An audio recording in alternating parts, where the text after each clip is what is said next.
Assalamualaikum warahmatullahi wabarakatuh. Ila hadratin Nabil Mustafa Rasulullah sallallahu alaihi wasallam wa ikhwanihi minal anbiya wal mursalin wal awliya wasyuhada wasyolihin wal malaikatil muqarrabin, khususun sanifan al kitab Syekh Muhammad bin Muhammad bin Al-Ghazali, wa khususun masyayikh wa khususun asyadidi wa khususun laumul fatihah. A'udzu billahi minasy syaithanir rajim. Bismillahirrahmanir rahim. Alhamdulillahi rabbil alamin arrahmanir rahim maliki yaumiddin. Iyyaka na'budu wa iyyaka nasta'in ihdinas siratal mustaqim. Siratal ladzina an'amta 'alaihim ghairil maghdubi 'alaihim waladdallin. Amin. Bismillahirrahmanirrahim. Alhamdulillahilladzi allamani bi ulumil ulama'il muwahhidin wal muhaqqiqin wa arsadani ila tariqim mustaqim.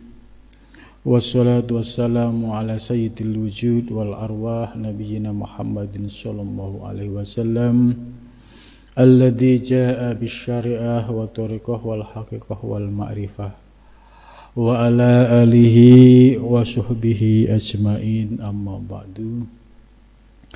Rabbi shrah li sadri wa yassir li amri wahlul 'uqdatam min lisani yafqahu qawli, amin ya rabbal alamin. Subhanaka la ilma lana illa ma 'allamtana innaka antal alimul hakim. La haula wa la quwata illa billahil aliyyil azim. Malam ini kita akan melanjutkan kajian kitab Bidayatul Hidayah karya Imam Al-Ghazali, dilanjutkan dengan kitab berikutnya yaitu Ihya Ulumuddin Juz 2. Pembahasan malam ini masih pada 4 hal yang harus dilakukan oleh seorang salik dalam melakukan aktivitas rutin setiap hari, ya. Mulai dari memanfaatkan waktu untuk menambah ilmu pengetahuan, kemudian digunakan untuk ibadah, terus juga digunakan untuk khidmah baik kepada para ulama fuqaha maupun ulama sufi. Pada bagian yang keempat, al-halatu ar-rabi'atu, bermula keadaan yang nomor 4, Allah taqwa ala dzalik. Allah taqwa, ya, tidak mampu, ayla takdir, ya, di sini ayla takdiru, apabila tidak mampu, ala dzalika, atas tersebut. Makna dzalik dijelaskan ay alal halati as-salisah, yaitu keadaan yang nomor 3. Apa keadaan nomor 3? Yaitu sibuk dengan sesuatu yang memiliki kebaikan atau kemaslahatan. Kalau sampai nomor 3 enggak mampu, ya pilihlah yang nomor 4. Apa itu? Fastagil. Fastagil, maka sibuklah. Bihajatika, dengan hajatmu. Iktisaban, yaitu dengan cara mencari, ya, iktisab, ala nafsika, atas dirimu, au iyalika, atau atas keluargamu. Nomor 4 ini menarik. Kalau ngaji tasawufnya tidak sampai paham persoalan ini, itu seringkali muncul ya salah paham bahwa orang yang belajar tasawuf itu harus meninggalkan dunia, harus meninggalkan aktivitas dunia. Ini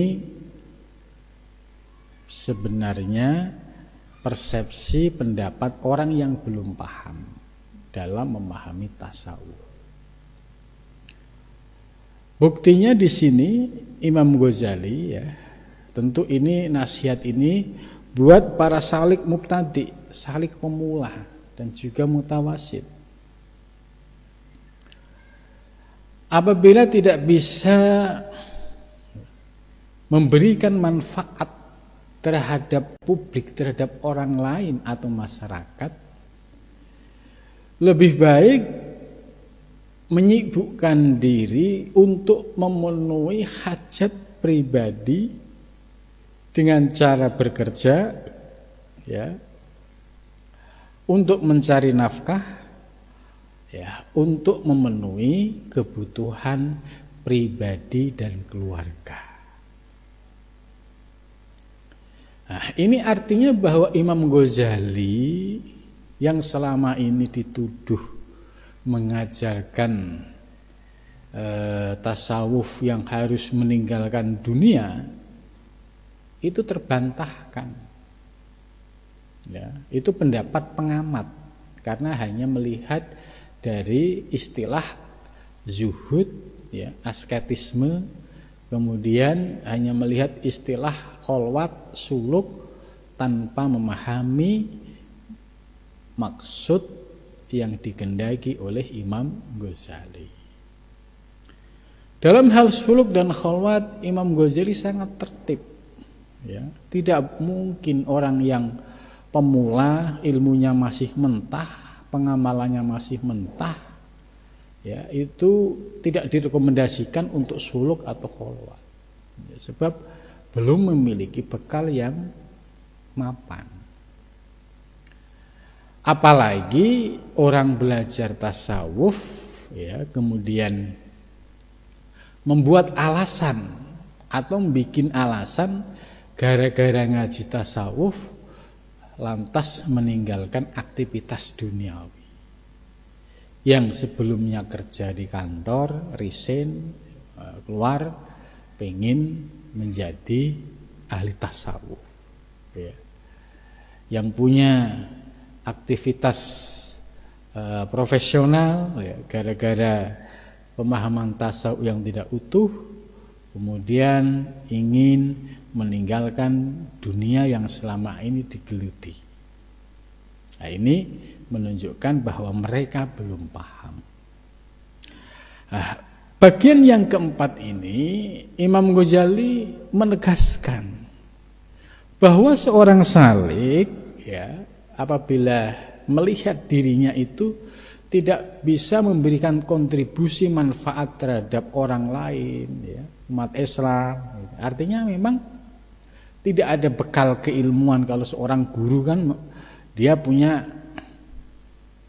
bekal ilmu, kemudian bekal ilmu diajarkan kepada para murid, para santri sehingga membawa manfaat. Nah, ini ilmu enggak ada. Mau khidmah kepada ulama enggak ada juga, atau enggak bisa juga.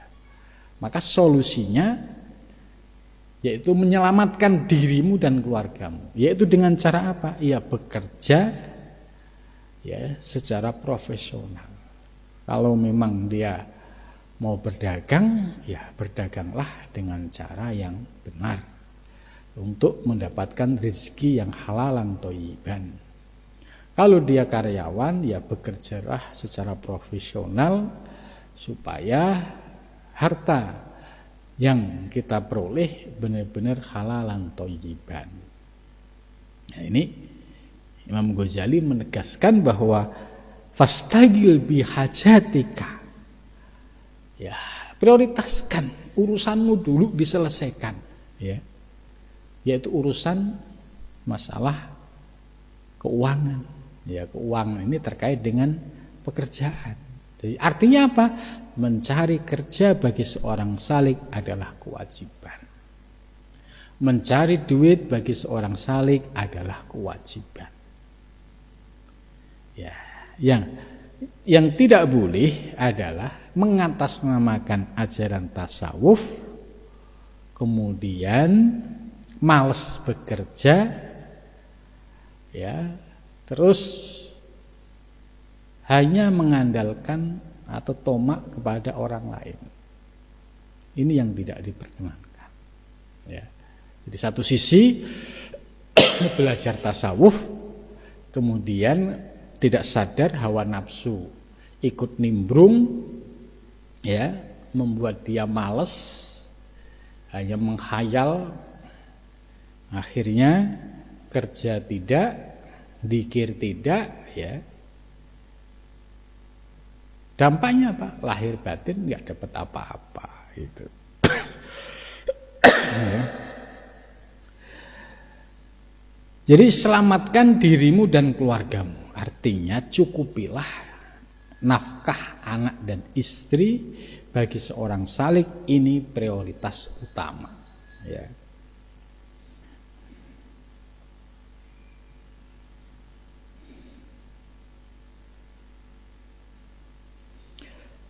Jadi ai ahla baitika, yaitu ahli keluargamu,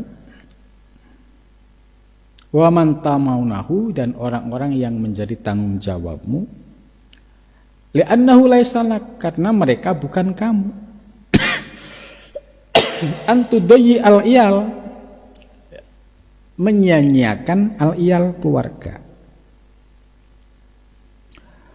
Wastastahriqo al-awqat, dan menghabiskan waktu fil ibadati, di dalam ibadah.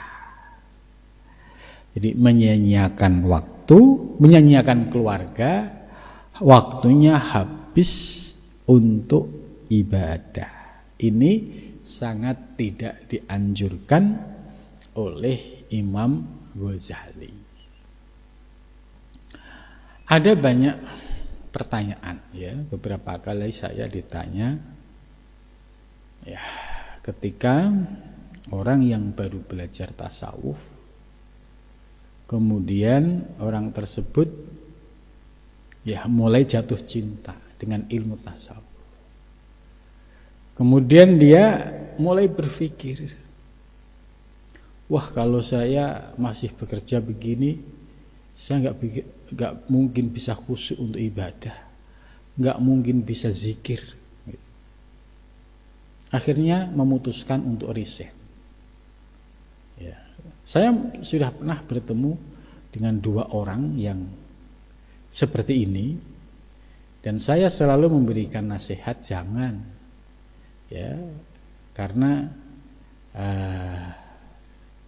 dengan cara keluar resign dari pekerjaan itu justru akan menimbulkan masalah baru. Justru nanti, ya, malah berantakan lahir batin. Ya, ternyata benar. Gitu. Dan juga ada pertanyaan, ya, terhadap orang-orang yang seolah-olah menuju kepada Allah, kemudian ditinggal anaknya, ya, ada yang 7 hari, ada yang 40 hari, dengan dalih, ya, jihad fisabilillah, jihad di jalan Allah. Ya, kemudian anak dan istrinya ketika ditanya, saya pasrahkan kepada Allah.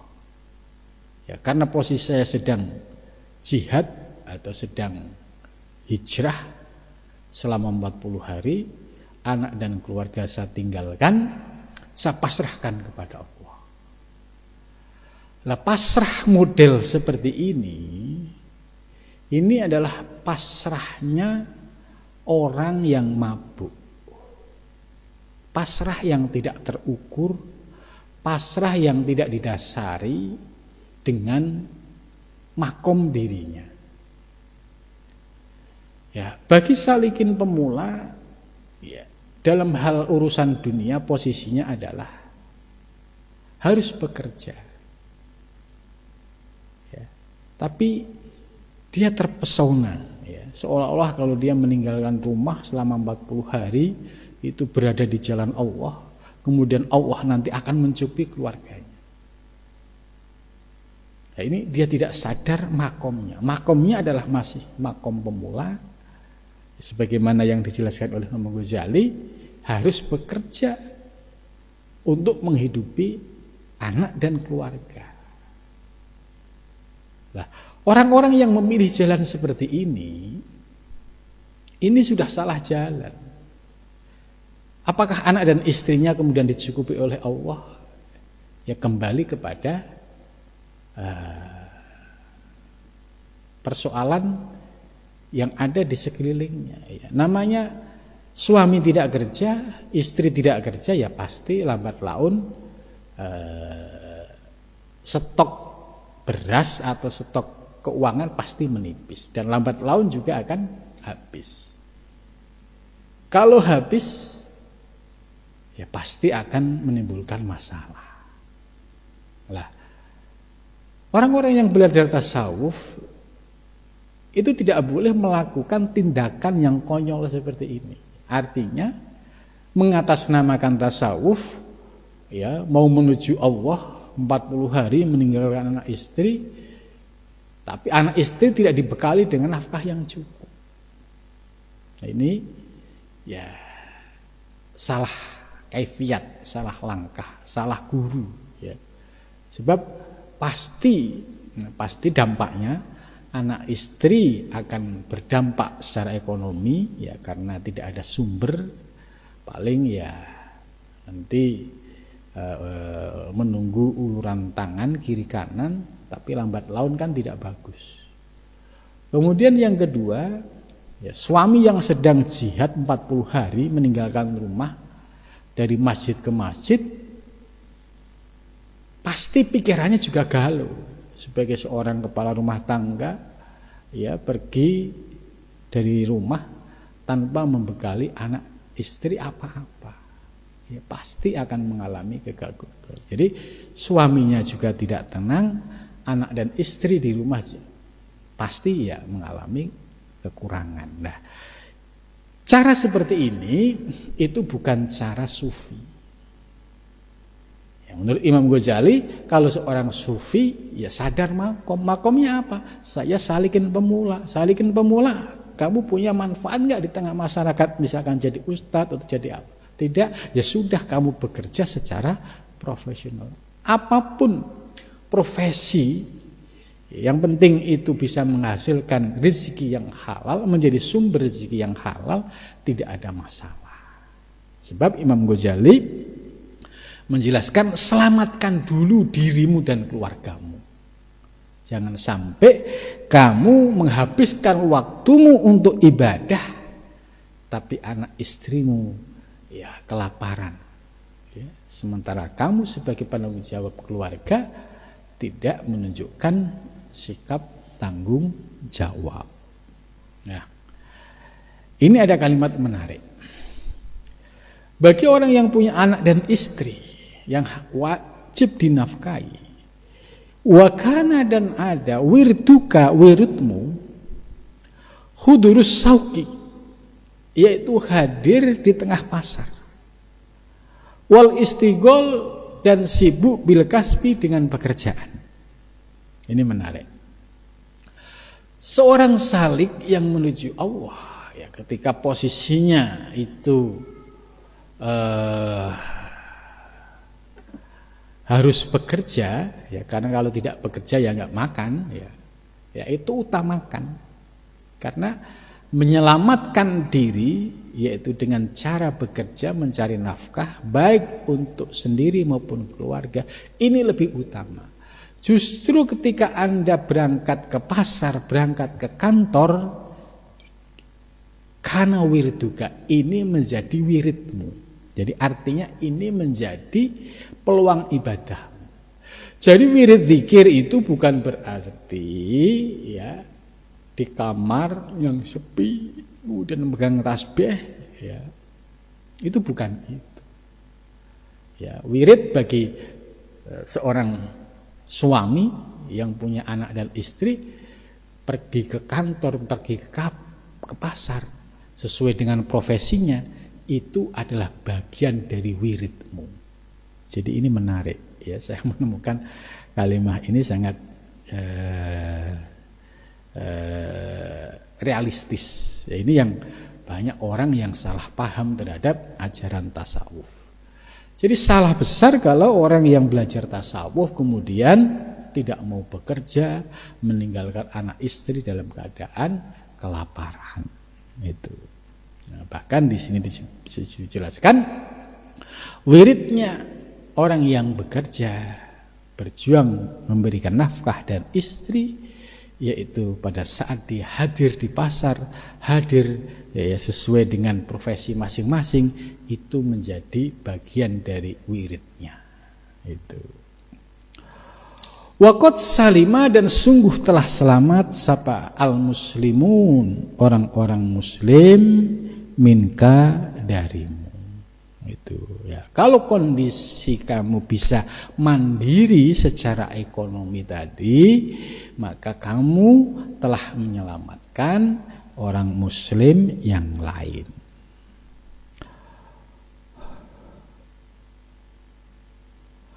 Wa aminu ya, dan mereka aman min lisanika, dari lesanmu, wa yadika, dan tanganmu, wa salama, dan selamat laka bagimu, apa dinuka, agamamu. Jadi ini penjelasannya. Kalau seorang salik yang dia sadar diri, ya makomnya itu makom yang harus bekerja, ya bekerjalah. Jangan pakai gengsi, jangan pakai malu. Saya kan orang belajar tasawuf, masa ya kerja kasar ya. Ya sadarilah ya, apapun yang kita miliki ya itu semua anugerah Allah. Kalau memang kita punya ijazah, ya gunakan ijazah itu untuk mencari pekerjaan supaya bisa menjadi sumber penghasilan. Kalau ijazah tidak punya, ya tenaga kita punya. Ya carilah pekerjaan yang membutuhkan jasa kita. Dan semua itu menurut Imam Ghazali, kalau kita bisa menjadi pribadi yang mandiri, sama saja kita telah menyelamatkan saudara-saudara yang lain. Artinya tidak sampai menjadi bahan omongan. Contoh misalkan, itu ada tetangga, dia katanya jihad dakwah 40 hari gitu. Tapi anak istrinya enggak ditinggalin apa-apa. Akhirnya jadi omongan di tengah masyarakat. Ya, kemudian ditambah lagi tentu juga fitnah-fitnah yang lain. Nah, beda dengan kalau kita mandiri, ya punya sumber ekonomi ya, secara rutin, ya. Misalkan ada kekurangan, itu hal wajar. Tapi paling tidak sudah punya sumber rutin ya untuk nafkah anak dan istri.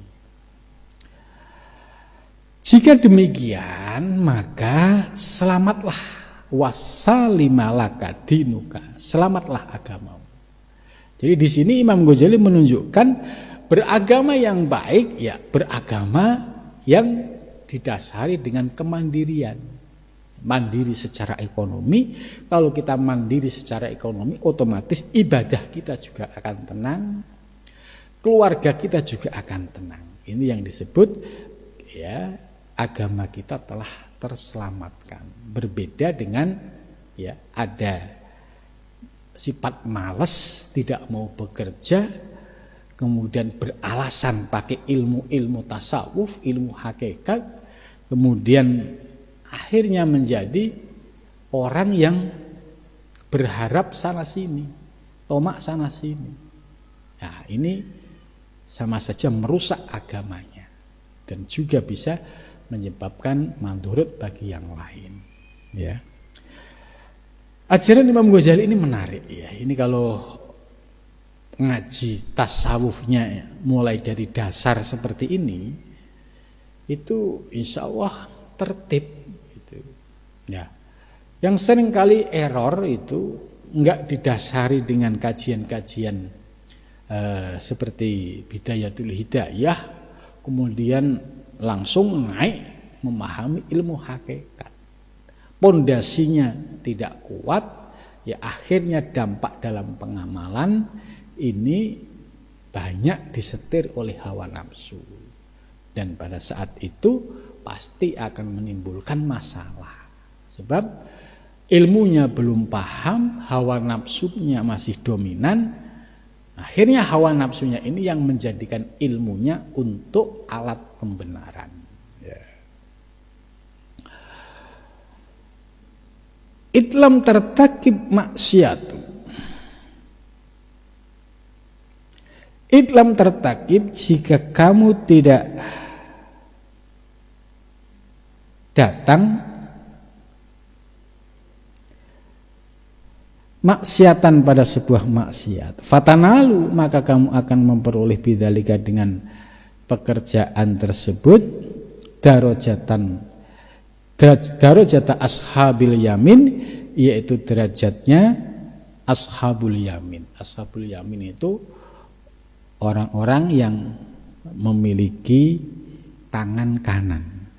Ya, artinya bahwa wahum al-muqtasiduna fil ibadah, yaitu orang-orang yang memiliki kefokusan atau bertujuan dalam ibadah. In lam takun min ahli taroki, jika kamu bukan termasuk min ahli taroki, dari ahli taroki. Taroki yaitu orang yang memiliki pemahaman tasawuf yang menengah atas, ya. Taroki itu naik itu hilang dari kesadaran kehambaan, itu namanya taroki. Ila maqamatis sabiqin, kepada makom orang-orang yang terdahulu, gitu. Fahada, maka bermula ini, ya, ayil kasbu bidzalika sifah, yaitu pekerjaan dengan sifat tersebut, aqallu darajat, paling sedikit derajatnya, fi maqamatiddin, di dalam kedudukan agama, ya. Wa ma ba'da hadza, wa ma, dan sesuatu ba'da hadza, sesudah ini, fa huwa min marati isyayatin, gitu. Kalau kita tidak bisa menjadi pribadi yang manfaat, pribadi yang mandiri, ya, jadi ini Imam Ghazali ini memberikan dasar, ya, pondasi bagi para salik. Secara ekonomi seorang salik itu harus mandiri, gitu. Kalau tidak mandiri, rusak semuanya. Maka kalau tidak bisa mandiri secara ekonomi, maka akan lebih mudah terpleset dengan tipu daya setan. Nah, contohnya tadi, ya, dia merasa belajar ilmu tasawuf, seolah-olah ilmu tasawuf ini harus dijalani dengan menyendiri, ya, akhirnya meninggalkan pekerjaan, meninggalkan bermasyarakat. Dia tidak sadar dia itu masih manusia biasa. Kalau dia masih sendiri, ya butuh makan.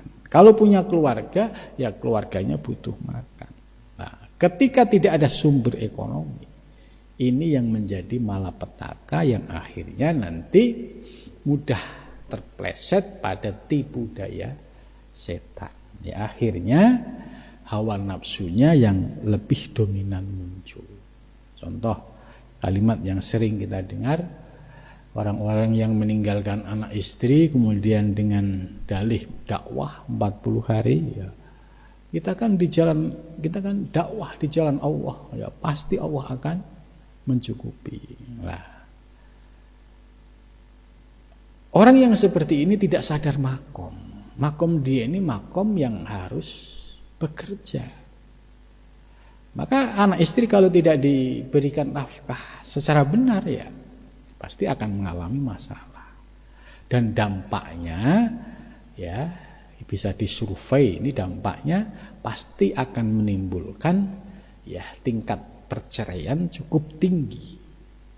Nah, ini bisa disurvei ya, orang-orang yang mengikuti cara jalan itu ya, itu kalau tidak disadari dengan betul pasti berdampak tadi ya pada rusaknya hubungan kekeluargaan yang akhirnya berakibat pada perceraian. Ya, sebab sumber pokoknya tidak ada gitu. Dan dia tidak sadar makom. Makomnya masih makom nyari duit ya, memposisikan diri seperti ahli tajrid yang tidak perlu bekerja, nanti Allah mendatangkan duit ya. Nah, ini yang sering dialami oleh para salikin atau para orang-orang yang belajar ilmu tapi tidak mendapatkan pencerahan ilmu secara utuh, sehingga menimbulkan praktek yang tidak benar.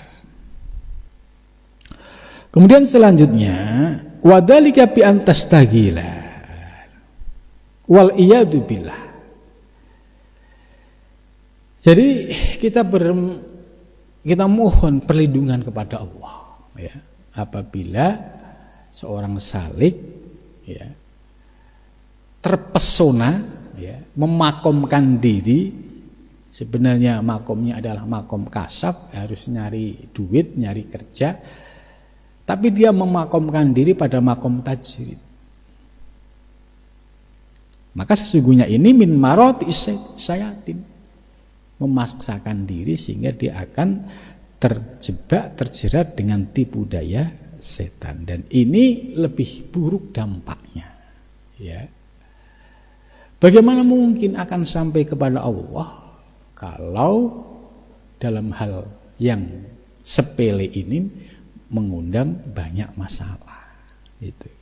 Maka wal iyadu billah bima yahdimu dinaka. Mereka tidak sadar bahwa yang dilakukan seperti itu justru merubuhkan agamamu. Ini kritik Imam Ghazali. Jadi orang-orang yang meninggalkan keluarganya dengan dalih dakwah 40 hari, kemudian anak istri kekurangan atau secara ekonomi mengalami masalah ya, kemudian menjadi omongan di tengah masyarakat. Oh, apa itu ajaran Islam ya. Kalau ini dilakukan oleh para pengamal tasawuf dan tarekat, juga merusak nama baik ajaran tasawuf dan tarekat. Inilah yang disebut bima yahdimu dinaka. Justru karena faktor salah paham inilah yang meruntuhkan agama, meruntuhkan pengamal tasawuf. Oh, itu loh kalau orang ngamalin tasawuf itu akhirnya begitu, nggak mau kerja, nggak mau apa gitu. Ini bima yahdimu dinaka. Autu di abdan min ibadillah ta'ala, dan juga ada potensi untuk menyakiti orang lain ya, min ibadillah, dari hamba-hamba Allah ya. Contohnya kalau di tengah masyarakat ya pasti akan banyak omongan, dan juga misalkan istrinya karena benar-benar tidak ada yang dimakan, akhirnya pinjam sana pinjam sini. Nah, ini bahasanya Imam Ghazali itu halus ya, aitu diab dan min ibadillah. Itu maksudnya dampak kalau suaminya itu tidak punya penghasilan, akhirnya ya istrinya pinjam sana pinjam sini ya, kemudian ada yang pas waktunya tidak dipenuhi, ya akhirnya menimbulkan kekecewaan dan sakit hati orang lain. Nah, ini sudah dibaca oleh Imam Ghazali ya, autu di abdan min ibadillah, menimbulkan kekecewaan, menimbulkan ketersinggungan. Rutbatul halikin, masuk pada tingkatan ini bagian daripada merusak ya, destruktif gitu. Fa iyakah, maka berhati-hatilah. Antakuna, ya, hendak dirimu menjadi fi hadhi tabqah, yaitu pada tahap ini. Jadi maksudnya praktek tasawuf dan tarekat yang tidak sejalan dengan ajaran tasawuf dan tarekat yang sesungguhnya itu memiliki potensi merusak ajaran tasawuf, merusak tatanan tarekat, dan akhirnya juga berdampak, ya, merusak nama baik semuanya.